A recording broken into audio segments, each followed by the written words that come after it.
Sekretaris Daerah Kota Palembang Afrizal Hasyim menghadiri pembukaan Jambore Nasional Satuan Perlindungan Masyarakat tahun 2026 yang dipusatkan di Kota Palembang sebagai tuan rumah. Jambore ini merupakan rangkaian hari jadi Satpol PP ke-76, Satlinmas ke-64 dan Pemadam Kebakaran ke-107.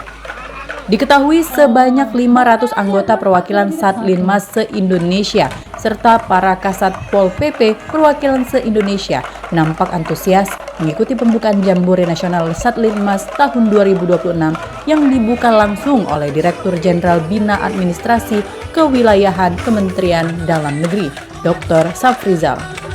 Menurut Sekda Kota Palembang Afrizal Hasyim, dari 47 kabupaten kota dengan ratusan peserta yang hadir ke Kota Palembang dapat dipastikan mampu membawa dampak positif bagi Kota Palembang.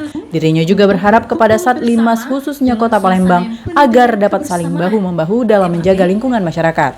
Kata Pak Dirjen Adul tadi yang pertama sekali dilaksanakan di Indonesia ini, dan kita sebagai tuan rumah Kota Palembang patut berbangga diri ya bahwa Kota Palembang dipercaya menjadi tuan rumah.